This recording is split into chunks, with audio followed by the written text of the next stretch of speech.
You're watching The Experience, Comic Culture and Sales. Streaming live daily to Facebook, YouTube, Twitch, and Twitter. 2, 1.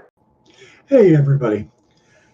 There's a rumor going around that pop star and economy savior Taylor Swift will be joining the MCU as Dazzler.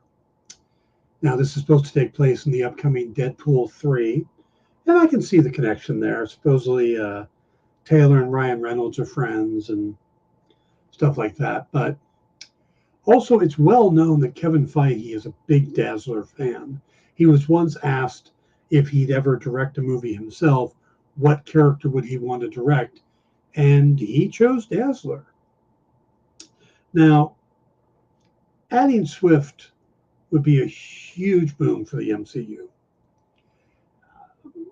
But a lot of the scoopers came out immediately and went, no, it's not happening. They were vehemently denying this rumor. Now, so what is the truth here? It's kind of hard to say. The MCU has already done this once before, casting a big musical star in one of their movies when we got Harry Styles playing Star Fox in the Eternals. So it's possible. But I would lean to this being wishful thinking for now. Swift is pretty focused on her tour, having just finished up here in the States and now heading to Europe. So where I think it's a neat casting, I have a lot of respect for Swift and the things she's doing business-wise and her music. And I think it's a great idea casting-wise. I just don't see them doing it yet. So, but who knows? Anything is possible, right? Stay tuned for the Dan Wickline Show.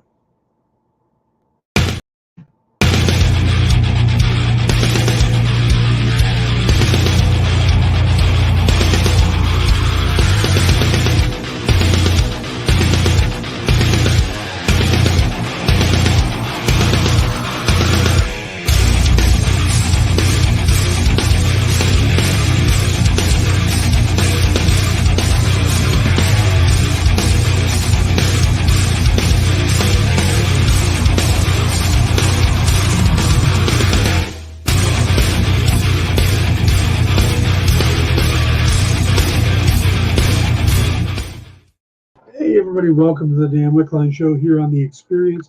It is Tuesday, August 15th, and we have a slab to give away today. Yep, we thought we were out of them, but it turns out we got a couple left. So there's another show tonight that'll be giving away one too. But at some point, remember to put the hashtag into chat, which is pound hashtag Octothorpe EXP2K. I think that's it. There it is. So we got the very busy producer Kyle on the board today. So things may be a little slow as he's trying to do like 9 jobs at once. So, all right, let's welcome in who we got on the listening. We got Clayton is driving but listening. Hello, Clayton. That's usually what Triple B is doing. Hello to Triple B, by the way. Mr. Easy Go Lucky's here. Ed's here. Sheldon's here. John, Kenneth. Yeah, we got a full house already. Philip Bryan's here. All right, it's good to see you guys. We got a lot to talk about. There's a bunch of news to cover. We're also going to talk about why I think this is the right time for Marvel to do the Invaders. And we got some key collectibles. So we got a full show. We're going to jump right into the news. But remember, do that. Put that in chat for your chance to win. You can't win twice, though. So if you've already won a slab, you're not going to get another one. So Steve's here. Francisco's here. Good to see you guys. All right, let's jump into the news. All right. We're going to start with there's a big conversation going on about superhero fatigue. A lot of people have been talking about it. And the question is superhero fatigue real? And it really depends on who you ask. Now, luckily, the media out there is asking. And Guardians of the Galaxy director and now co-head of DC Studios, James Gunn, has said that I think there is such a thing as superhero fatigue. I think it doesn't have anything to do with superheroes. It has to do with the kind of stories that get to be told. And if you lose your eye on the ball, which is character, we love Superman, we love Batman, we love Iron Man because they're incredible characters that we have in our hearts. And if it becomes just a bunch of nonsense on screen, it gets really boring. So there's one person going, yeah, it's not the superheroes, it's the story you're telling. Now, Spider-Verse producer and co-writer Chris Miller says, I don't believe it's superhero fatigue. I believe it's movies that feel like a movie I've seen a dozen times before fatigue. If you're using the same story structure and the same style and the same tone and the same vibe as movies and shows that have come before, it doesn't matter what genre it is. It's going to bore people. That seems pretty fair enough. Now, adding to the conversation recently is the Marvel's director, Nia DaCosta, who told Total Film, I think superhero fatigue absolutely exists. The biggest difference from the other MCU movies to date is that the Marvels is really wacky and silly. The world we go to in the movie are worlds unlike others you've seen in the MCU, bright worlds that you haven't seen before. Now, the connecting thread between all of this seems to be that there really isn't superhero fatigue, but rather bad or boring movie fatigue. Make a good movie, a unique movie, and people will go regardless if it has superheroes in it or not. So I'm of the mindset that I don't believe in superhero fatigue. I think it's bad movie fatigue. So, hey, I see Pablito, Mojo, Maria, Rosario, Javier, and Jay have all joined. By the way, Jay is on vacation. That's why he's not running the boards today. Jay says, stopping by to hit the thumbs up. I'll be watching the show on replay when I get a chance. I know you will because it's you, bud. Have a great show, Dan. Thank you, sir. So yeah, I'm not buying the superhero fatigue thing. But all right, moving on. This is kind of interesting. Audience has had a hard time believing that Maria Hill, Kobe Smulders, or Talos, Ben Mendelsohn, are actually dead. I actually had a few people telling me they kept expecting one of them to show up in the finale, if not both. And with the MCU's track record of bringing characters back to life, I can kind of see why. But Entertainment Weekly spoke to the Secret Invasion director, Ali Selim, about the events of the series and if they'll stick, if those deaths will stick, and what the future is for Nick Fury, Samuel L. Jackson. He says, I don't know what's going to happen to Maria Hill or Talos. They're dead. One is burned and the other is buried. But in the MCU, anything can happen. So where are they going to end up? I don't know. I mean, my job is to tell the story within this box, within these 6 episodes. I do my best not to confuse myself or the audience with things outside the box. But there are also moments where Nick Fury needs to end up here. So the next film he's in works. I think we did a pretty good job of launching Nick Fury. Now, to go a little deeper, the Hollywood Reporter asked them if Smolder's last day on the set was sad. And he said, there is no sad day with Kobe Smulders. She is can-do. She shows up, does her work, loves it, and brings an incredible spirit. She and Sam did have a bittersweet goodbye, but who knows where Maria Hill is going to end up. I don't think she has any superpowers or a serum that will keep her alive forever, but they could always make a movie that takes place before 2023 in which Maria Hill shows up. And that's true, and we got multiverses and everything else, but I think the main MCU universe, Talos and Maria Hill, are gone, and we have to accept that. So, all right, let's, if Pablito says, yeah, if movies were good, there wouldn't be any fatigue. Exactly. Mojo says, I definitely don't believe in superhero fatigue. I definitely believe in normal movie fatigue. Yep. Pablito says, also the Marvel formula fatigue. All movies seem the same. Yeah, they do cover some of the same grounds, but there are some different. But when they do step out of it, like the Eternals, people don't seem to like it. So it's kind of a catch-22 there. All right, let's move on. We got Lucasfilms is closing their Singapore visual effects and animation studio after nearly 2 decades, potentially leading to around 300 layoffs. Now, ILM's VFX and animation studio opened in Singapore in 2004 to work on Star Wars: The Clone Wars. The team moved into the Sandcrawler building, which also houses DC's offices in Southeast Asia. But in 2013, and that building was acquired by the Blackstone Group 8 years later. A spokesperson told local outlet CNA that ILM will be consolidating the global footprint and winding down its Singapore studio due to economic factors affecting the industry. The move will impact about 300 staffers, and Disney said ILM will give employees as much notice as possible and offer opportunities to relocate to one of the company's growing studios, along with hosting a local job fair with companies identified as having a need for talent with similar skill sets. If they are looking to stay with Disney, other ILM headquarters are, of course, San Francisco. There is one in Vancouver, London, Sydney, and Mumbai. On the other side of ILM and Lucasfilm is Disney, their parent company. And it turns out Florida Governor Ron DeSantis is urging the Walt Disney Company to drop its lawsuit against him, while telling CNBC that he has moved on from the battle with the company and that it should drop the lawsuit against him. Of course he says that. Last Call host Brian Sullivan asked DeSantis why he doesn't just pick up the phone and call Disney's CEO Bob Iger to resolve the dispute. And he said, well, we basically moved on, he said. They're suing the state of Florida. They're going to lose the lawsuit.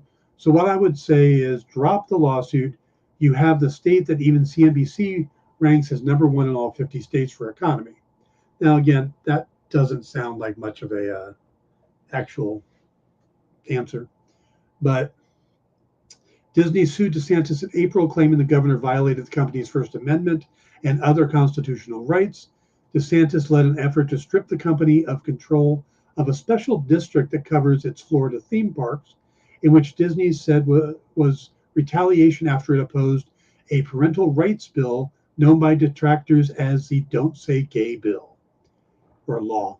Last year, DeSantis told CNBC that the special district was a case of giving extraordinary privilege to one special company at the exclusion of everyone else, which is not true. There's a couple other places in Florida that have a similar thing, including a giant retirement home.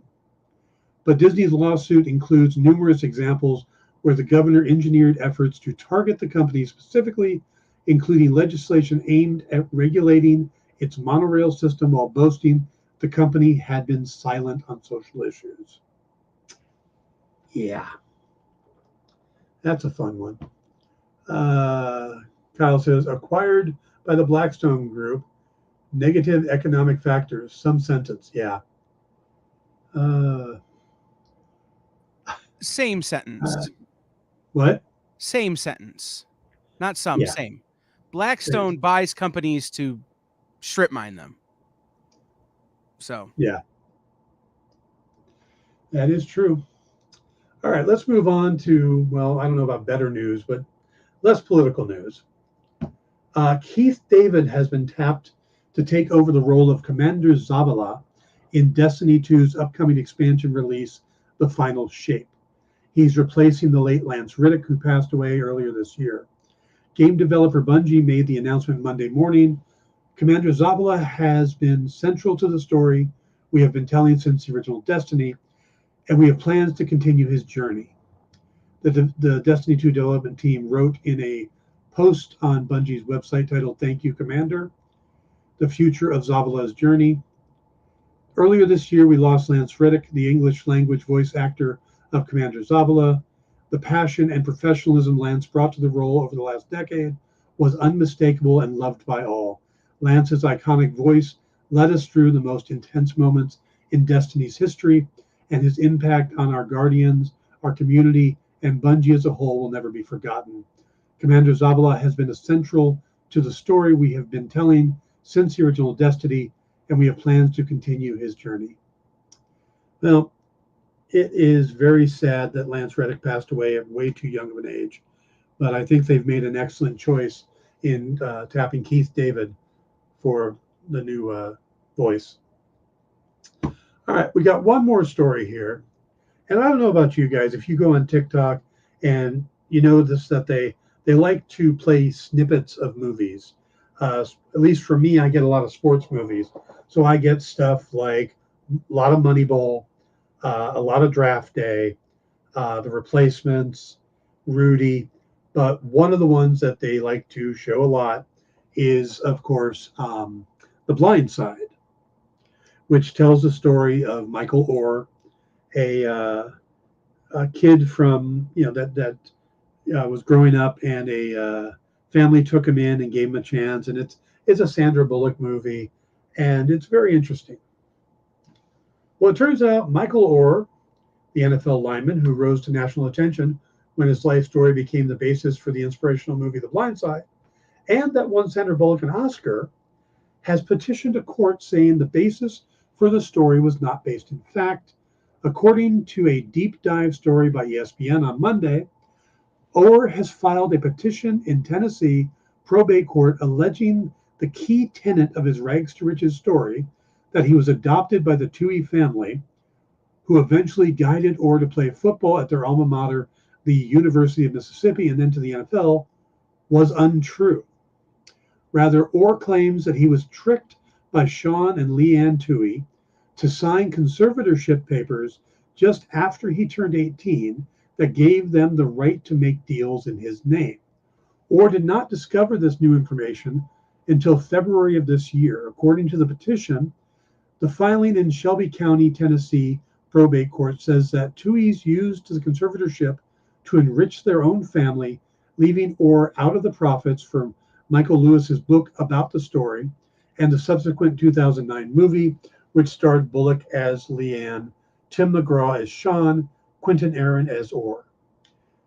Now, the court filing said the Tooheys and their two birth children received $225,000 each, plus 2.5% of defined net proceeds from the Warner Brothers movies, which grossed more than $309 million at the global box office. Orr said he received nothing, including for a separate deal that signed over his life story rights to 20th Century Fox. The family has previously said it received a flat fee for the movie and shared profits equally among the five of them, including Orr. So this is gonna get ugly. Now, I know that I'm a Carolina Panther fan. So when Orr signed with them for a little while, it became big news, and the Blind Side thing came up, and it turns out he hates that movie. He says it doesn't really depict who he is and just doesn't like it. And we find out there's a lot more behind it too, that perhaps he got screwed over by the family.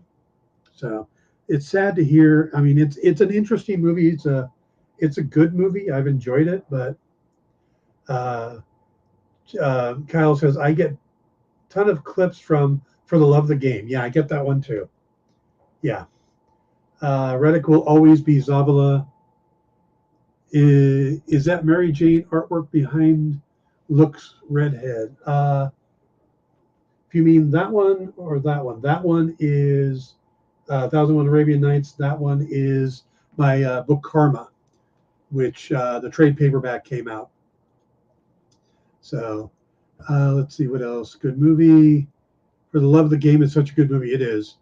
That movie has always been controversial, especially in the African American community. I bet it is. I can see that. So the son of the Tooheys said he isn't surprised or is suing them. He has hated them for a long time.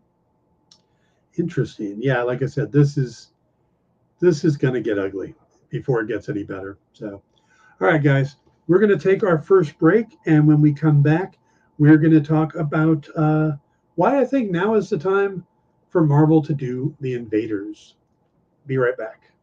According to a statistic that I just made up, people spend 4 hours a day changing the television channel. People who watch The Experience don't do that. Save yourself a ton of time by tuning into The Experience and enjoying our new original programming 7 days a week. And then tell your friends. Think about the money they could save on batteries in the remote alone just by tuning into The Experience. Find out more by scanning the QR code below.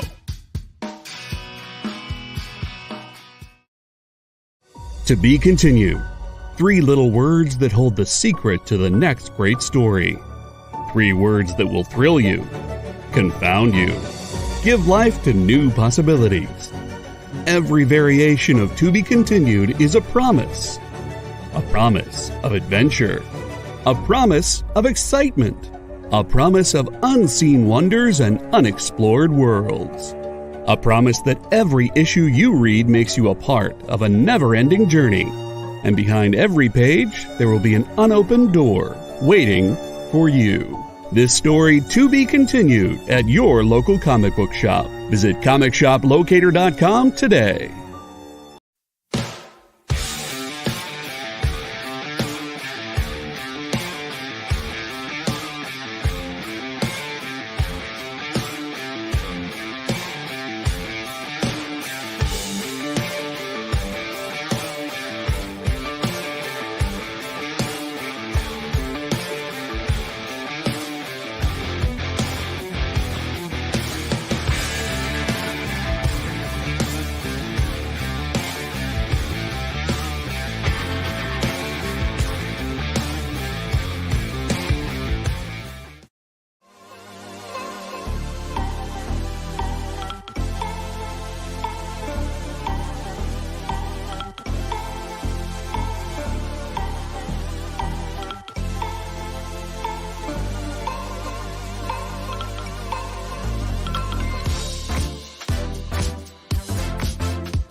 Hey everybody, welcome back to the Dan Wickline Show here on The Experience. We have got the contest going on today. You need to put hashtag # Octothorpe EXP2K into chat. Remember, you can only win once though. So if you've already won, you're not going to be able to win again. So if you've already got a slab, we're trying to give away as many as possible to as many different people as possible. So it's 1 per entry for this contest. So, or and for this week's contest. 1 per real name too. Because I 1 noticed per- there's some people who have entered under their real names and under other names. So it's 1 per real name too. Kyle's cracking down. Don't try to fool him. He'll get you. All right. So before we jump into the Invaders story, for those of you who have been following along, beginning of the year, I started getting into Warhammer. Actually, just before Henry Cavill announced that he's going to be doing Warhammer films and stuff. And I started building a army based on the Warhammer 40K Grey Knights. I'm working on a house army for if anybody wants to play and don't have an army. That's going to be Thousand Sons. But because Lisa, when I talked her into playing, decided to pick a character out of the Age of Sigmar side of Warhammer, the fantasy side, I suddenly had to start working on that. So I picked up my first piece today, and I will be working on a Slaves to Darkness figure. And I'll be honest, the reason I picked the Slaves to Darkness is because every freaking character in this army looks like they're straight off of a Meatloaf or a Dio cover. So it's the most metal army I've ever seen in my life. Would So your I will be Warhammer army do anything for love except for one very specific thing? It wasn't one very specific thing. We don't know what the one very specific thing is. No, we do. Meatloaf came out and explained it. Right, but so many other people have used it to mean other things, as many very specific things for many But very specific people. yeah, it's what he's just said. You know, he tells us in the song that it won't do that in the thing he had just talked about. No, I understand, but like, what is the one thing your army won't do? Die, hopefully. Good answer. Thank you. Yeah, Lisa's building a Seraphim army, so all her characters look like dinosaurs and lizards. So should be fun. All right, let's talk about. A lot of people have had a hit or miss love affair with Marvel since Endgame. It's like they look at phases 1, 2, and 3 and like, oh, this is awesome. And then we get to phase 4 and it's Marvel can't seem to do anything right. And I'm not saying that's me personally. That seems to be the attitude online. You know, this is bad. That's bad. WandaVision was horrible. WandaVision was great. Moon Knight was horrible. Moon Knight was great. It just goes down the line. Oh my God, She-Hulk is terrible. It's got a female lead. Oh my God, Miss Marvel is terrible. It has a female lead. Captain Marvel is terrible. It has a female lead. I still enjoy the Marvel movies. There's been a couple clunkers, in my opinion. I am not a fan of Love and Thunder. And that's saying that in compared to other Marvel movies. I still like Love and Thunder a lot better than a lot of the other stuff I've seen. Would I sit down and rewatch Love and Thunder over rewatching 65? That Adam Driver movie? Yes, I would watch Love and Thunder twice to avoid watching 65 again. I would watch Love and Thunder again to avoid watching the 2015 Fantastic Four movie again. So Love and Thunder isn't a bad movie, but to me, it's the bottom of the Marvel rung. But I think overall, Marvel needs a win. Artist JD says, Love and Thunder was just stupid. A few chuckles wasn't worth destroying the character of Thor. Yes, I agree. Yeah, and that could be a whole video again, or a whole discussion again. But what I want to talk about is right now, the biggest thing missing from Marvel are Chris Evans and Robert Downey Jr. The two of them are the hinge of Marvel. And I mean, you could say the base characters, the base Avengers are probably as well, you know, Ruffalo, Hemsworth, Johansson, Renner. But I don't think any of them are quite on par with Evans and Robert Downey Jr. And both of those characters are gone. Now, there's always talk about bringing them back and doing something, but both of them had these really good finite arcs. You know, Robert Downey Jr. Tony Stark went from being the narcissistic playboy to being the hero, the guy that would hold the wire for his buddy. Yeah, I'm referencing the Avengers line. Captain America went from, you know, his growth to where he actually stopped long enough and took time to have a life, to find his own happiness. And both of them have these satisfactory endings in Endgame. Black Widow did not. Black Widow did not have a satisfactory ending.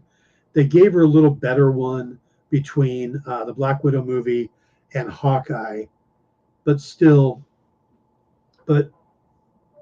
I don't see Downey Jr. coming back. If he does, it'll be in a cameo or something like that. You know, maybe in, you know, alternate reality type thing. But overall, I think he's done. Evans, I don't think wants to ruin what's already established. Plus, they've already passed the mantle on to Sam Wilson. So Anthony Mackie's the new Captain America. So you can't really bring him back without taking it back from him. And we really don't want to get into the thing where we have two of the same character in the same time. It's kind of ridiculous. I'm not a fan of that in the comics. Right now we have like 97 Green Lanterns, 4 or 5 different Flashes. I think half of the Batman family currently wears the Bat cowl. It's a little ridiculous. Canadian Survivalist says they need to keep masked characters masked. I can see that. But a lot of the modern superhero storytelling is getting rid of the secret identity. And it's true. A lot of the secret identity stuff leads to awkward comedy. And I don't think as a society we appreciate that as much as we used to.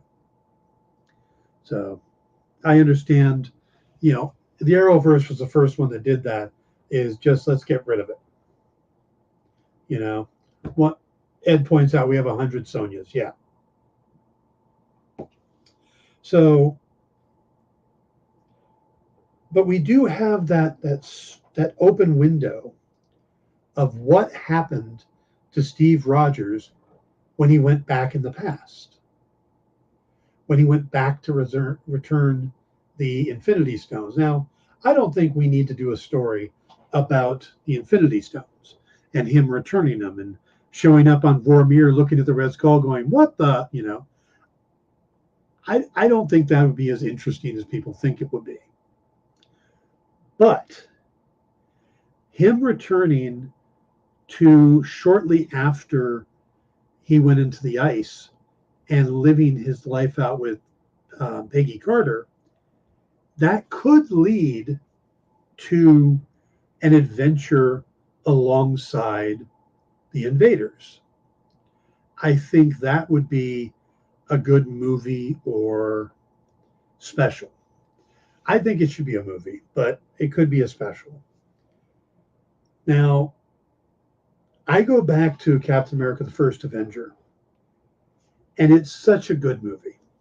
There's so many great moments in it that I would like to see them revisit that era, the World War II era, because the war wasn't over when Cap went in. It was coming to an end. So if we get a story where he's back and has to come out, wants to do one more adventure to make sure Hitler and the Germans are done, and it ends up hooking up with Tenoch Huerta as Namor. And Namor has been around a long time. The character in the MCU is supposed to be hundreds of years old. He has long life as part of his mutation or whatever it is.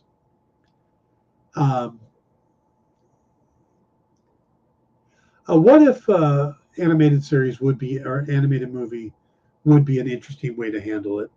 But like I said, I think Marvel needs a big win. They need a big movie. So what I would do is I would bring back Chris Evans to play Captain America one more time in an Invaders movie. I would bring in Tenoch Huerta as Namor, because he's going to be the same guy. He's going to be this, and I would bring in the android Torch. Now, we got a hint to him in the first Avenger movie. There's a stand-up of the android Torch that Phineas Horton has made. There's a chance we're going to get a Phineas Horton reference in Loki, because Victor Timely worked with Horton before Horton made the android.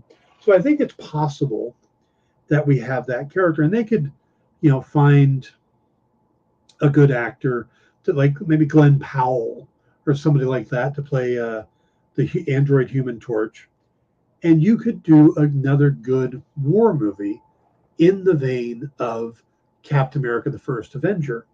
And in a way, it would be a sequel to that, as well as the other Marvel movies. And in doing so, I would get Joe Johnston to come back and direct it. Johnson did a great job on First Avenger. He did a great job on The Rocketeer, So that is an era he excels in. And he did a good job for Marvel. So I could see that working. We got some comments here. Let me catch up real quick. Why is it so hard to make a Fantastic Four movie? Because they keep trying to wedge Victor Von Doom into the origin story, which they shouldn't. And they really should do it set in the 1960s instead of trying to do it modern day. That's where the characters work, and then you can bring them to the future.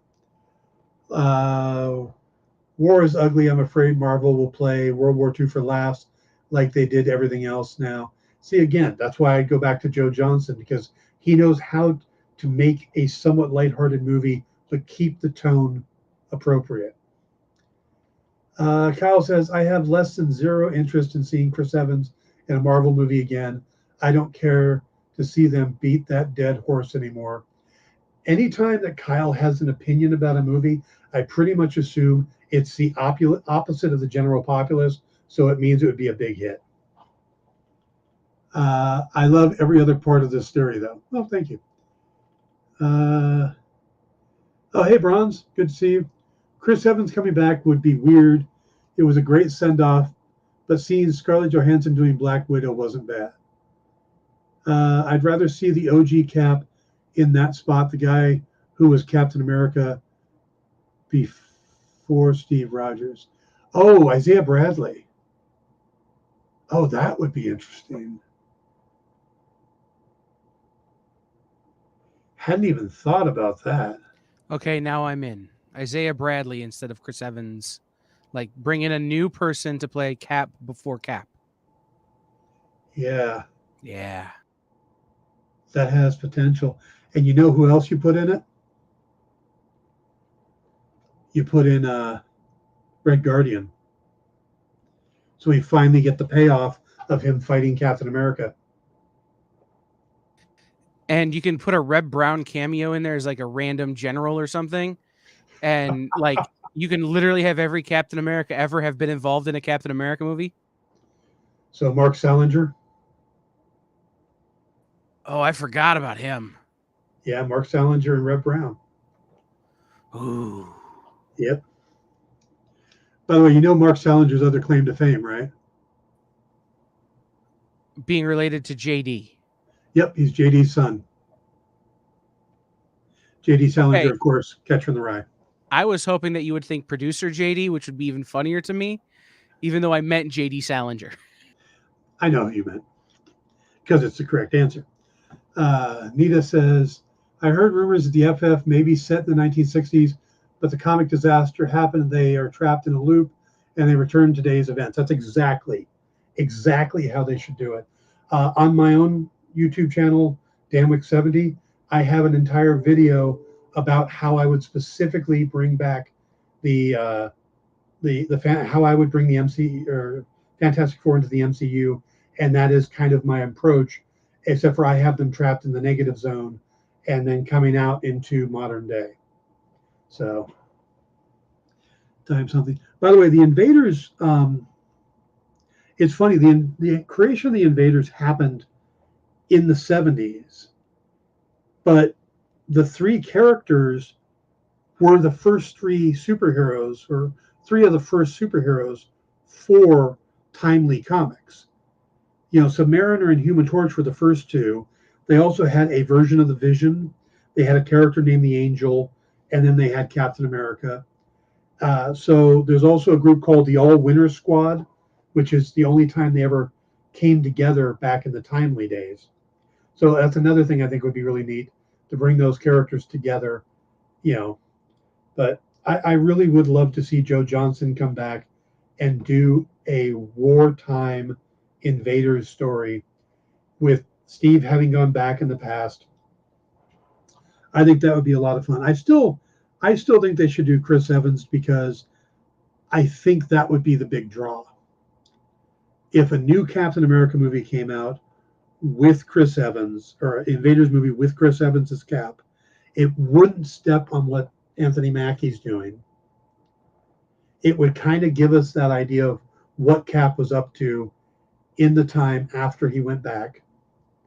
And like I said, it gives us another war movie, which again, we've gotten one. We've gotten all these heist movies and spy thrillers, and they're doing all these different, but they've done one war movie, and I think that would be really strong. Yep, as long as Salinger is missing his ears from battle. Oh yeah, the rubber ears. There's a lot about those movies that were hilarious.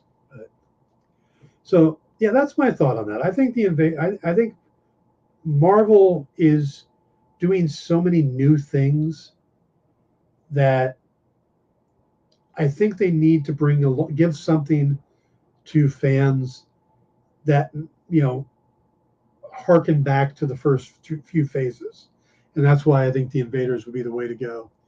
Kyle says, but it would further hinder Marvel from moving on from those actors. If they didn't want to move on, then they should have written longer deals. I think they want to move on, but sometimes, maybe a last hurrah is, I mean, they moved on from Tobey Maguire and Andrew, I want to say Andrew Ridgely, Andrew Garfield, but we keep coming back to them. So, but that's not Disney. That's stupid Sony. Yeah. True. Nada says, Amazing Spider-Man comics backlash is getting out of hand. Patrick Gleason posted MJ working project art, and people were commenting how he's the only good thing in current ASM, and people he's working for is worse. I don't know the backlash on there right now, but they are doing some interesting stuff with Spider-Man. We got the gang war coming up from Zeb Wells. We got Dan Slott and Spider-Boy. So they're doing a lot of interesting stuff. I haven't had a chance to read all of it, so I don't want to say good or bad, but the concepts are pretty interesting and pretty new. So that's the thing with these characters. We don't own them. We don't own Spider-Man. We don't own Captain America. So when the company wants to go another direction, our choice is to buy it or not. Us getting angry at stuff like that doesn't make any sense because they've made a decision. We don't own the characters. Nick says, nice having so many fans watching and helping support Dan and the channel. Oh, Nick, good to see you. Thanks for coming by. Sheldon, have a collaboration with Roy Thomas and Ed Brisbane for an Invader Stories would be great. Agreed. It would be awesome to have Roy Thomas come in on that. So, yeah, I really do think an Invaders, even if they did it as a special, I think it would really get fans stoked just to have Chris Evans come back. Now, you could do the Isaiah Bradley thing, but I think fans would want Chris Evans. So, Ed Brubaker. Okay, yeah, makes sense. Lieutenant says, I know the movie is an unfavorable idea, but Marvel may need to do with their characters what was done with Star Trek with Chris Pine. I think eventually they're going to have to. The difference is with Star Trek is Captain Kirk and Mr. Spock. And we know that because we have the original crew. We have I don't remember what they call the crew, but the Chris Pine, Zachary Quinto crew. And now we're getting the crew with Strange New Worlds. We're getting them all again. And it's kind of come to show that you either need Next Generation crew or original crew to make a successful Star Trek. And that's what they're doing again and again and again. With Marvel, there's so many Marvel characters that they can keep throwing these out there and trying to see which ones catch on. But the problem is that fan bases tend not to want to give up a character once they get, they like it. They don't like a lot of change. They don't want actors to change. They don't want, they don't want to make everything that happened before not valid anymore. And I think that's probably the smartest thing they did with Doctor Who is they built in changing actors. And James Bond gets away with it. But I don't think a full reboot of the MCU right now is a good idea. So let me throw one on you here, Dan. I thought of this last night while Bronze and I were talking about our topic last night. So DC is stuck in this situation where James Gunn is coming in, taking over, launching new properties with new characters. And the writers and actors strike is happening at such a time that it will be a while before any of that stuff can happen because they can't work on it right now. Disney is in the same place. They've got all of this stuff, except that they still have Kevin Feige, right? That didn't change. So if Marvel were to say at the end of the writer's strike, all new actors, we're going to abandon everything we have to abandon anyway, because we don't have our Kang anymore, and basically start over with new stories, new characters, new everything, because it's going to be a year or more before they could get anything out. That would alleviate this, but it's not the Captain America we want, because it's not even in the same. They could call it the Ultimates universe for all we care, but just start over fresh. Nope. Because there's too many characters. They've got too many things in the fire. Like Disney or like DC right now, they still have things in production. They still have things to come out. They have the What If season 2. They have Loki season 2. Echo, Agatha, the Marvels, Deadpool. They have all these things in the pipeline. If you make that announcement, you kill all of that. And I don't see Marvel doing that. It's the same problem they have. I didn't say anything about making an announcement. I'm just saying when all this is over, all of a sudden everything's different. I don't see them doing it. I don't see it. All right, we're going to take a quick break. We're going to come back with some key collectibles and the giveaway. So we'll be right back. Do you remember what it was like when you were a little kid and you got a letter in the mail? Now imagine that letter was filled with information about your favorite shows, pop culture questions, links to things you're going to want to see later, and even sneak peeks at upcoming programming here on The Experience. That's what the EXP mailing list is. Every week, we send you sneak peeks, information, and all of the relevant links for all of the shows you want to see. Sign up now on our website or scan the QR code that's on your screen right now.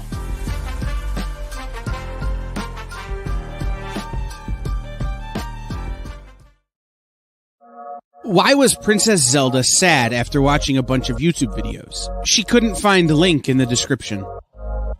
We'll stop if you subscribe to our YouTube channel. It's super easy. Click subscribe and click the bell when you do. And thanks for supporting the EXP.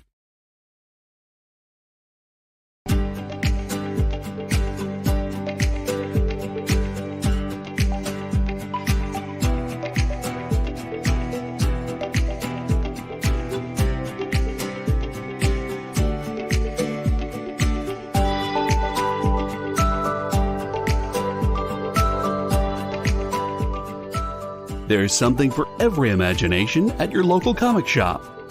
Visit comicshoplocator.com to find a store near you.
everybody, welcome back to the Dan Wickline Show here on The Experience. Remember to hit the like and thumbs up buttons that are down here and get the hashtag EXP2K into chat, as we'll be doing that giveaway in just a moment. And now we're going to do some key collectibles, if Mr. Kyle is ready. All right, what we did was the Human Torch, the Android Torch. We did the thing the other day. I thought we'd do the Android Torch, plus it tied into the Invaders story. This is Marvel Comics #1. It's the first appearance of the Human Torch, a.k.a. Jim Hammond. It's also the first appearance of the Submariner. The high end on this is $1.2 million. Median price is about $400,000. Low end is $68,000. Next we have Marvel Mystery Comics #8 from 1940. This is the first time the Human Torch and Namor the Submariner battled. This one goes for $21,000, $6,300 on the median, and $1.7 on the low end. So still pretty penny on these. After that, we have Human Torch #2, and this is where we are introduced to his sidekick, Toro, who was also part of the Invaders along with Bucky. High end on this is $70,000, medians about $8,500, low end is about $2,600. All right, after that, we have Marvel Mystery Comics #17. These are all from Timely Comics, by the way, from 1941. First Human Torch and Submariner team up. So they've already fought once, now they're teaming up. This goes for about $6,900 on the high end, $1,500 on the median, about $500 for your reader copy. Yes, sir. This is the only comic I have that has the Timely logo on it. I have a copy of this in really, really bad condition. Wow. And it's the oldest book I have, and it's the only one with the Timely logo on it. Nice. All right, then they introduced the Young Allies. This was first meeting of Captain America and the Human Torch, also Toro and Bucky. This one goes for $7,500 on the high end, $2,200 on the median, $750 on the low end. And here Bucky gets to hit Red Skull and Hitler. One-ups Captain America. Okay, after that, we have the All Winners comics. And this is, of course, like I said, what would become the Invaders in the 70s. First team appearance of the original All Winners squad: Captain America, Bucky, Human Torch, Miss America, Submariner, Toro, and the worst named hero of all time, the Wizard. This goes for $11,000 on the high end, $2,400 on the median, $800 on the low end. Fantastic Four Annual #4. This was the first modern day or Silver Age appearance of the original Human Torch. This goes for about $265 on the high end, $85 on the median, about $25 on the low end. Do we have another book? And we have the first unofficial appearance of the Invaders. This was just written into the story as like a alternate timeline thing, but as Captain America, the Human Torch, and Submariner. This goes for $115 on the high end, $30 on the median, $10 on the low end. And Vision learns, this is where Avengers 134, that the Vision learns his body was created from the Human Torch, the android Jim Hammond, introduced in the Golden Age. Now, this would get retconned out later, but this was a big tie for a long time. This goes for about $35 on the high end, $10 on the median, $3 on the low. And then we have Invaders #1. This is from 1975. This was the first team appearance of the Invaders, including Bucky, Captain America, Human Torch, Submariner, and Toro. This goes for a high of $120. Median is $40. Low end is $12. So those are our Human Torch key issues. And now let's get to doing the raffle. If you have not entered, quickly throw in the pound EXP2K. We will give you 20 seconds to put that in. Is it me, or does Samantha look like a white Sinestro? Yeah, he kind of does. I told a quick Wizard story during the break. The Wizard showed up in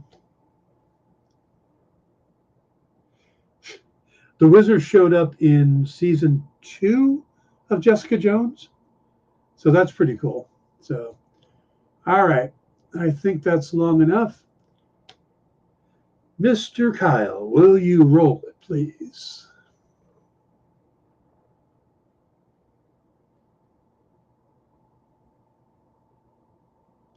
Our winner is figure drawing. Congratulations, figure. Kyle, please tell him what he's won. All right, figure drawing. You have 24 hours. You have until 5 o'clock tomorrow to fill out the form that I'm going to put in the comments in just a second. But in the meantime, you've won Batman Volume 3, number 92. Pawns of the Designer. Yeah, I don't know. It's the first appearance of somebody, though.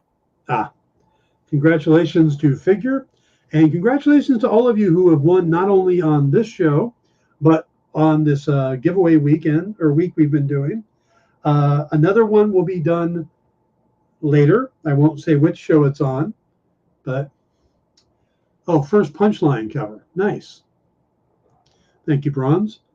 So there is one more to give away. It's just one more, right, Kyle? Two more. There will be one on Minute to Skim It tonight and one on Mint Hunter.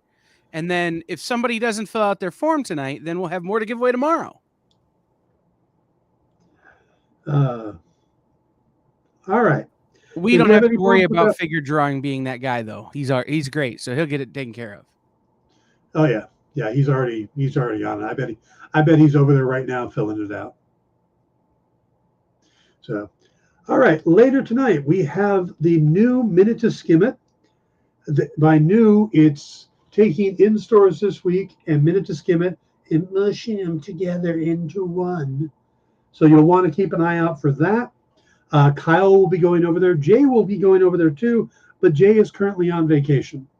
I'm not sure how he made that happen. I didn't think we allowed vacations, but somehow he snuck off. So, and then Mint Hunter later on tonight. So you want to stick around for all that. Please hit that thumbs up button. I need those. It's validation for my work. So please hit that thumbs up button. Tell your friends about the show, and come back tomorrow where, I don't know what we're going to do yet, but I'll figure it out, and we'll have some fun doing it. All right. Have a good night, everybody. I'll see you tomorrow.